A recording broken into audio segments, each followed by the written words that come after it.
Welcome back, everybody. Today's deep dive is going to be pretty fascinating. We're taking a look at the Smart Africa Trust Alliance. They call it SADA. And we've got their white paper. It lays out their vision for a unified digital landscape for the entire continent of Africa. Ambitious. Very ambitious. We're talking about a future where things like digital transactions and data just flow seamlessly across any border, empowering individuals and businesses. Yeah, I think the real challenge that SATA is tackling here, it's not just about, upgrading systems. It's about building something where nothing exists Oh, absolutely. for a huge chunk of the population. Yeah, it's interesting because in the white paper, they highlight that almost half of Africa's population doesn't even have legal identification. Yeah. We're talking about nearly 500 million people. It's incredible. We're basically shut out from participating in the modern digital world. It's a huge barrier to overcome. It is. So let's dig into this. How do they propose to solve this problem? What's the strategy here? Well, the first step is building what they call digital public infrastructure, DPI.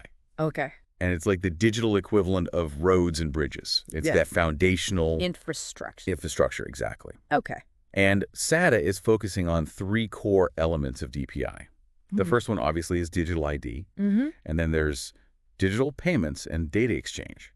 So they're trying to create this interconnected system where everything can work together smoothly, Exactly. securely. Okay. But, Africa has over 50 countries, Right. each with their own regulations, their own systems. Yes. How do they create this unified approach? Well, that's the whole point of SATA.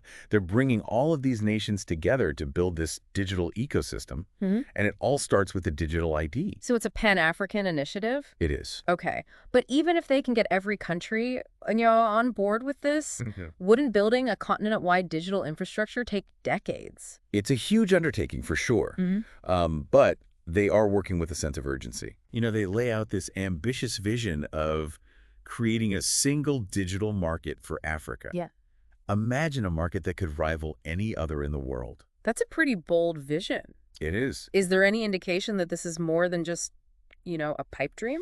Well, I think the fact that 14 countries have already signed on shows real commitment. Wow. And they've even established a governance structure with a supervisory committee.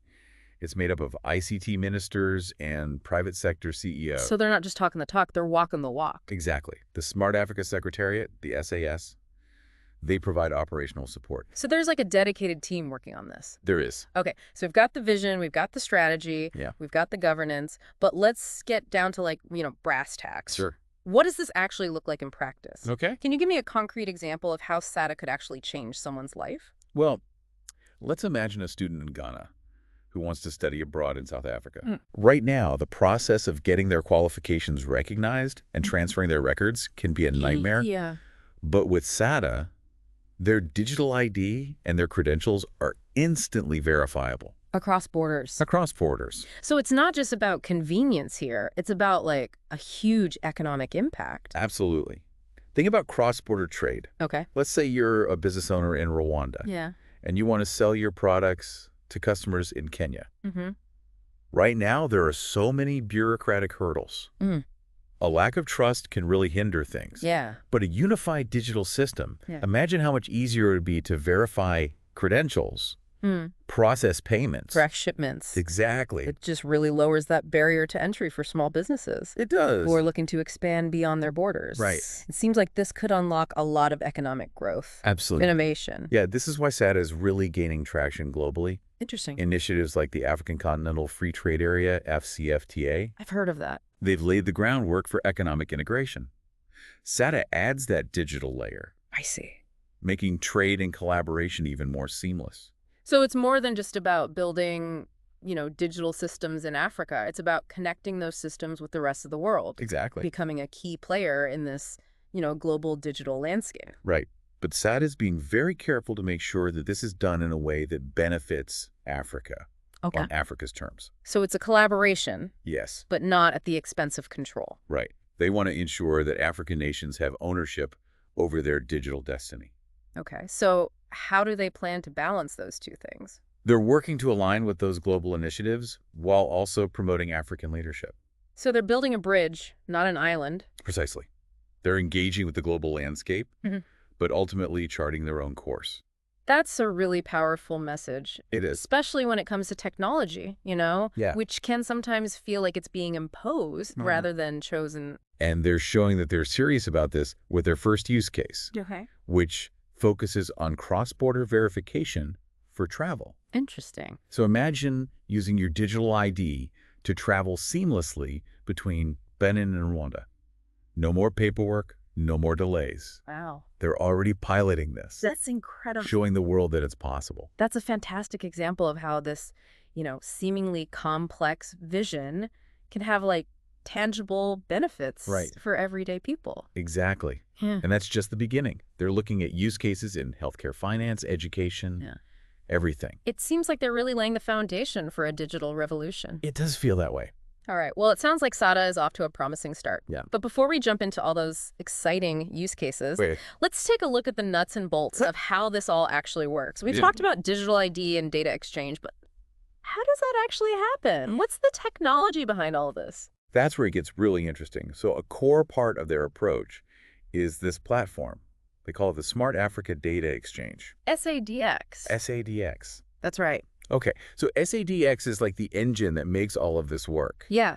Think of it as a secure digital highway connecting all these different systems and databases Across all these different countries. across all these different countries. Yeah. So let's go back to that student in Ghana who wants to study in South Africa. Okay. With SADX, the South African university could instantly verify their qualifications Right. just by accessing Ghana's education database Through this platform. through this platform. Securely. That's the key. Okay, so it's not about like creating this one giant database. Right. It's about connecting existing ones. That's exactly it. It's all about interoperability.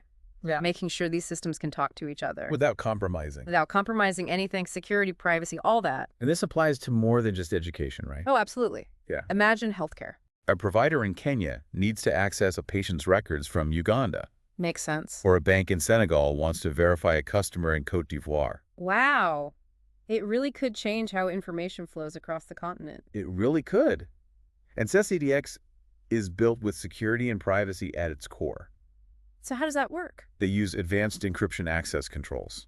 So only authorized people. Only authorized people can get to the data they need. It's like a digital vault. Exactly. A highly secure one with layers of protection. They're really trying to address these concerns about data privacy head on. They know building trust is essential. Yeah, People need to feel confident that their data is being handled properly. ethically. It sounds like a massive task to build this kind of platform from scratch. It is. Yeah, And that's why they're taking it step by step, starting with those pilot projects, like the travel one. like the travel one. Exactly. Prove it works.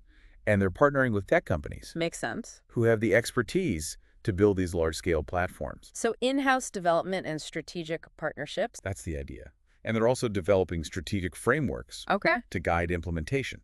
They've got a digital ID blueprint, a digital payments blueprint, more on the way. So these blueprints are like roadmaps. Exactly. Yeah. For countries to follow, ensuring everything works together. Consistency and interoperability. You got it. They outline the technical stuff, legal considerations, best practices. It's a toolkit and instructions. Okay. So we got SADX as the platform, blueprints as the guide. Yeah. What about the people who's actually building all this, maintaining it? Capacity building is a huge focus for SADA. Okay. They're working with member states to develop those technical skills. To manage this complex system. Exactly. Training programs, workshops, knowledge sharing. It's about making sure African nations have the expertise to own their digital transformation. So it's not just importing technology, it's empowering people. That's the goal, to create a sustainable ecosystem where African nations are in control. We've talked a lot about the benefits of SADA. Are there any risks or challenges they should be aware of? Of course, any project this big has challenges. Like what? One of the biggest is coordinating all these different countries. Yeah.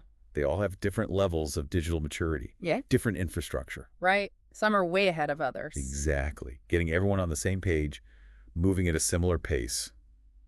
That's going to be tough. It's like an orchestra where some are playing violins and others are still figuring out the flute. It's a great analogy. And then there's funding. Building this takes money. A lot of it.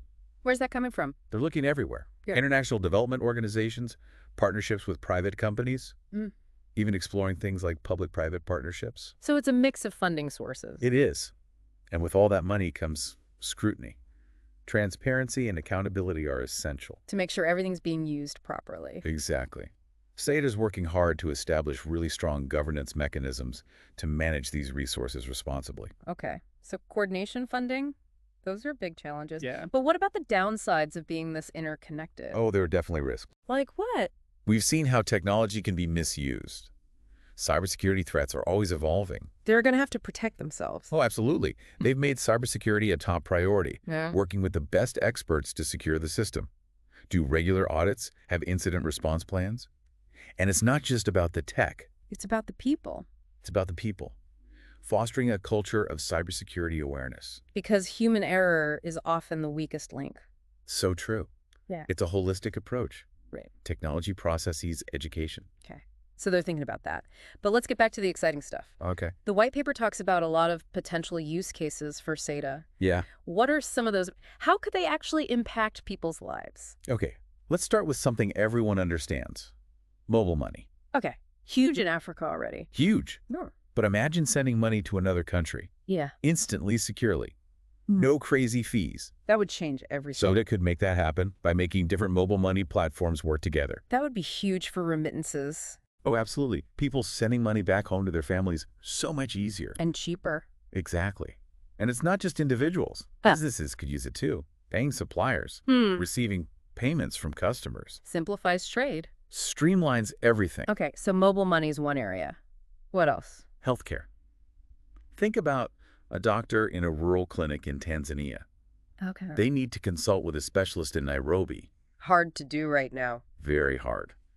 But with SADA, they could share medical records, images, even do live video consultations. Breaking down those geographical barriers. Exactly. Improving access to healthcare for millions. That's incredible. It would level the playing field for people in remote areas. It would. And they're looking at so many other areas too. Like what? Agriculture, education, transportation, energy. Farmers could access real-time market data. Students could take courses from universities in different countries. People could even use their digital ID to vote. Securely and transparently. It sounds like the possibilities are endless. They really are. And this isn't just talk. They're piloting these use cases. Yeah. Working with governments, businesses, NGOs. It's all about showing what a unified, digitally empowered Africa can achieve. It's not just efficient, it's inclusive. That's the goal. But this is a huge undertaking. It is. They're still in the early stages. Very true. They've got some serious hurdles ahead of them. Yeah. Technical challenges, political obstacles, getting buy-in from everybody, It's not going to be easy. making sure data is kept private, Absolutely. addressing those cybersecurity concerns. All huge challenges. And what about unintended consequences? Oh, that's a good point. Can you talk about that a bit? Sure. If the system isn't designed carefully, it could actually make existing inequalities worse. Right. So people who are already digitally excluded could fall even further behind. Exactly. Yeah. It's not enough to just build the technology. Access and the digital divide have to be addressed. And there's the potential for data misuse, That's right. exploitation, Strong safeguards are crucial to protect people. to protect people's rights. Absolutely. So transparency, accountability, ethical considerations. They all have to be front and center. They do, That's- despite all that. Yeah. What SADA is doing. It's important. It is. It's a bold vision. It is. And even if they only achieve a fraction of what they're aiming for, It's still going to have a big impact. a huge impact on Africa's future. And it's not just about Africa. You're right. SADA is setting an example, For the whole world. showing what's possible when countries work together. To build a better digital future. So SADA is part of a global movement. It is. It does seem like the world is becoming increasingly interconnected, digitally speaking. It is. And SADA is very much aligned with that global trend. You see similar initiatives in other regions. Like where? The EU's digital single market, India's Aadhaar system. Each one's a little different. But they have the same goal. The same underlying principle. Yeah. Using technology to break down those barriers, encourage more collaboration. It's like a network of digital bridges. That's a great way to think about it. And what's really interesting is they're learning from each other. Oh, really? SADA is actually drawing inspiration from the EU's eIDAS regulation. What's that? It sets standards for electronic ID and trust services. So they're not starting from scratch. Exactly. Adapting and adopting best practices. Makes sense. But they're also bringing their own ideas to the table. Okay. Africa has so much to offer.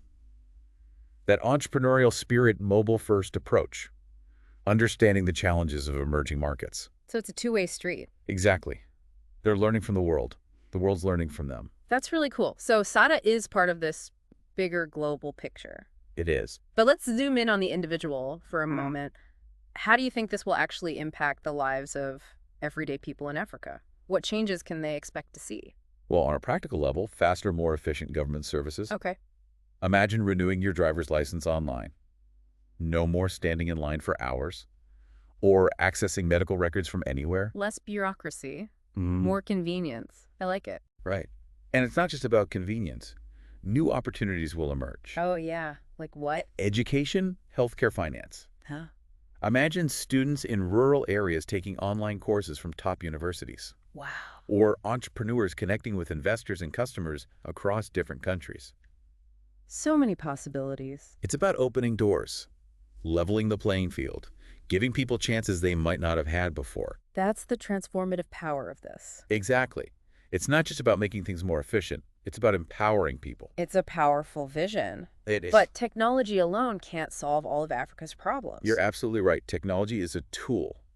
It can be used for good or for bad. That's true. It's up to us to make sure it's used ethically, responsibly. So we need the right policies, regulations, In the right mindset. to make sure technology serves us, not the other way around. Couldn't have said it better myself. Yeah.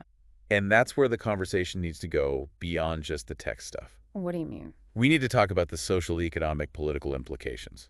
It's about seeing the whole picture. Exactly. Digital literacy, data privacy, cybersecurity access for marginalized communities. These are all important issues. They are complex challenges, but we have to address them if we want a fair and inclusive digital future. So it's a journey, It is not a destination. a journey that requires collaboration and innovation, a commitment to putting people first. Well said. SADA is just one step on that journey. A big step, though.